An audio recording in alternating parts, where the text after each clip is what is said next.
What you can see here is two different time series. Okay, at t1, t2, t3, t4, t5, this is my time series 1 and this is my time series 2. So what is the difference you can see here?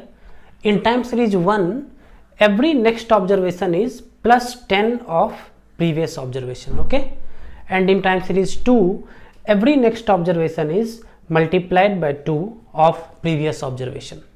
So these two time series are not same. These two time series are different. So in real scenario, in real world, we meet different kind of time series, and hence we have to understand some of the must know concept in the world of time series, such as exponential smoothing. So this is one topic which I will explain in detail in this video. But before that, I want you to also understand what is the additive time series and what is the multiplicative time series. We will discuss all this in this video. Let's start discussion. Welcome to Unfold Data Science. My name is Aman and I'm a data scientist.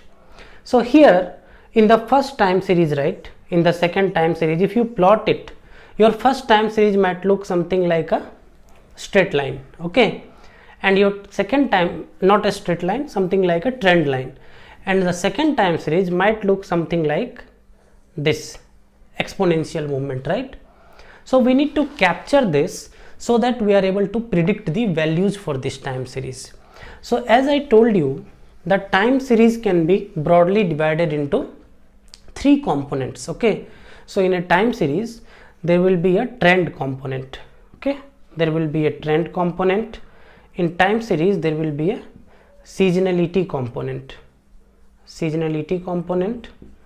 and there will be a irregularities component. I was discussing about something which we cannot we do not expect that to happen. For example, current situation, pandemic situation, or some war kind of scenario. So few things which which affect this kind of time series, but that is not very natural to predict. Okay, so that will be an irregularity. Okay, so let us irregularity.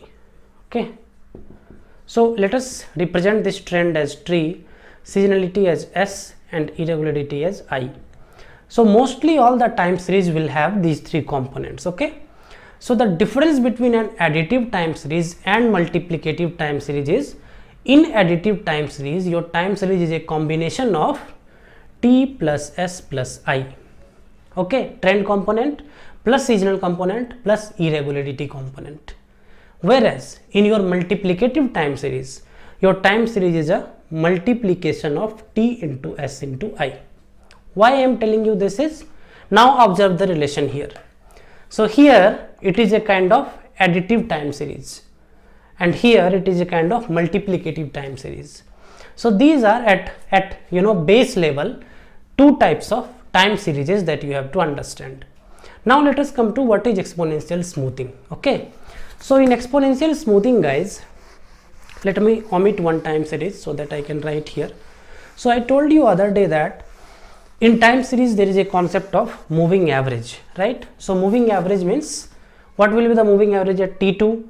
This plus this by 2, which means 15. And similarly we can keep predicting or keep creating a new time series from this time series. This is called moving average. So when we go here, right, what will be the moving average at T5? It will be 40 plus 50 by 2, which is 45. Suppose I say that, you know what, I want to give more weightage to my recent observation and less weightage to the observation before that. So if you consider a time series of moving average 3, then what will be value here? 30 plus 40 plus 50, 30 plus 40 plus 50 divided by 3. That is moving average of window 3, right? But from my common sense, what I say is, you know what, the last observation and observation before that, both are not equally important. I want to give more weightage to the recent observation and less weightage to the observation which is previous or before to that. And I also want to accommodate more observations so that I get a better trend, better prediction. Okay, the answer to that question is something known as exponential smoothing. Okay, so what exponential smoothing will do is, it will take different data points of your time series into consideration, and it will tweak the equation in such a way that your recent observations are given more weightage. This will be given at T5, this will be given highest weightage, this will be given less than that, this will be given lesser than that, and so on and so forth. Okay, so there is a formula defined for exponential smoothing. Okay, I'm going to write the formula here, just a simple mathematical formula, guys.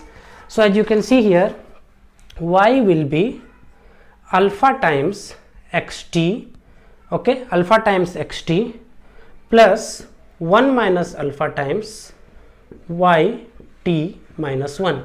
Now what is the meaning of this, guys?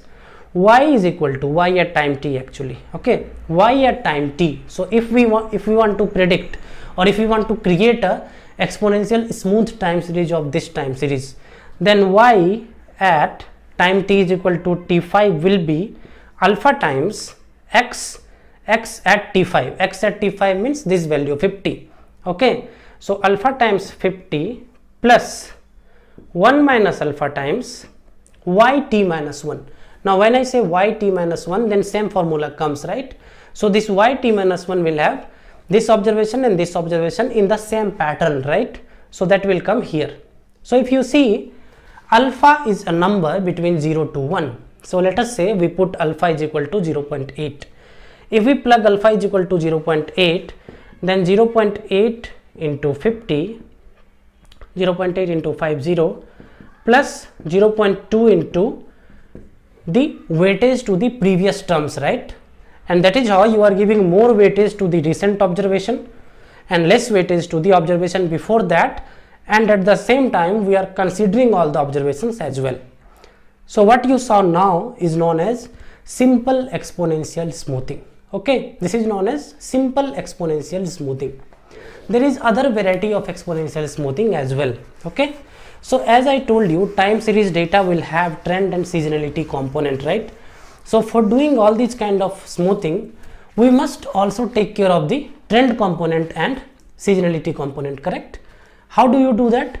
So second level of exponential smoothing, that is known as double exponential smoothing. So double exponential smoothing. Okay, there is a mathematical formula for this as well, just little tweak from the previous one. It will be y is equal to alpha xt plus 1 minus alpha, up to here it's same, yt minus 1, up to here it's same, but there is another component coming in here, that is known as trend component. Okay, this beta is supposed to capture the trend component of the time series. How is this beta computed? B. So this b will be b at time t is equal to beta times, beta is another variable that you can put when you run this in Python, again between 0 to 1, yt minus 1 plus 1 minus beta. I am just going to explain you how this will work. Okay, so I told you alpha is a number between 0 to 1, right? So what we are trying to do here, we are trying to give more weightage to the recent observation, less weightage to the observation before that, and we are also trying to capture the trend component. Okay, what is this trend component, guys? Let's see here, bt is equal to beta of yt minus 1, which means at any given time t, means t is equal to 5, if you say b5 is equal to, what was the prediction or what was the value at yt, means y5 from this equation, this is yt, and what is the value at 4, which means previous to that. So what we are trying to capture here is the trend part. Okay, the trend part, and also we are considering the previous value of bt. Why we are doing that?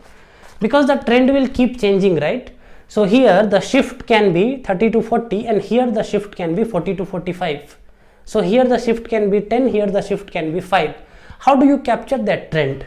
So we are taking into consideration 2 consecutive observations plus what was the trend component in previous cycle or in previous iteration.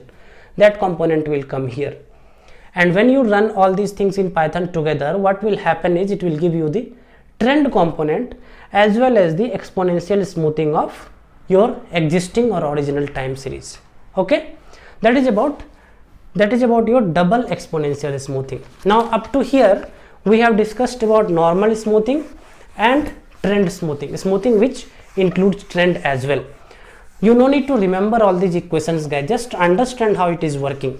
When I say alpha into yt and 1 minus alpha into previous value, then you have to understand what we are trying to do, right? So you just have to understand. Do not think that you need to remember all the formula. All these things one function in Python or R will do it for you. I will show you in my next video.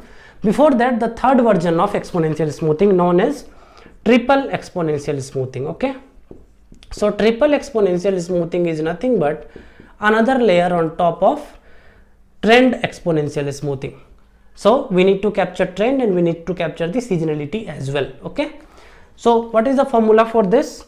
So here you will have y is equal to alpha times xt by ct minus L. I'll tell you what is this CT and what is this L. Okay, plus 1 minus alpha into, by now you would have understood why we are doing alpha and 1 minus alpha. Okay, 1 minus alpha of yt minus 1 plus bt minus 1. This is to capture the trend component.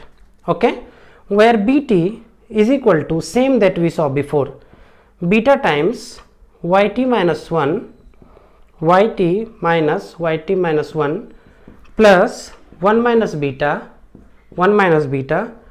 bt minus 1. Up to here it's same apart from this piece. Okay, same as the trend component apart from this piece.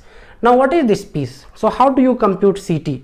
CT is nothing but another parameter gamma xt by yt, okay, plus 1 minus alpha of ct minus L. So here CT is computed like this. Okay, so what is this CT? First of all, understand what is L. L is length of your seasonality. So when you say 6 month seasonality, means your pattern is repeating every 6 months. In your data point, after every 6th point your pattern will repeat. That is this L. Okay, from this L you compute something known as CT. CT will capture the seasonality component of your data, again adjusted with a parameter xt by yt, and then given the less weight to the previous season component. So if you see CT minus L, so if I am, let us say in this case 2 is the seasonality, which means T2 and T4 will be seasonal period for this time series, for example.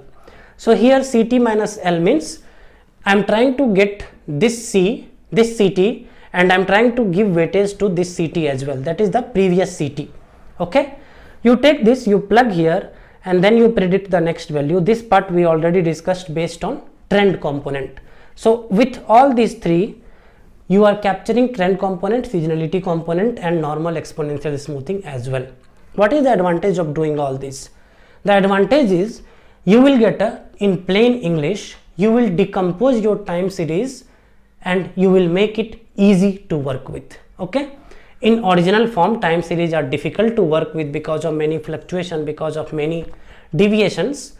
When you do this kind of smoothing, right, your time series will become better to work with, easier to work with. In my next video I am going to show you the practical Python implementation of how you take a time series, how you observe whether it is additive or multiplicative, and then how do you apply the exponential smoothing. Up to here we are not going into hardcore modeling. After my next video, then I will show you and I will explain you how you go to proper time series forecasting. These are the must know basic concepts, guys. If you have any doubt, write me in comment. I'll see you all in the next video. Till then, stay safe and take care.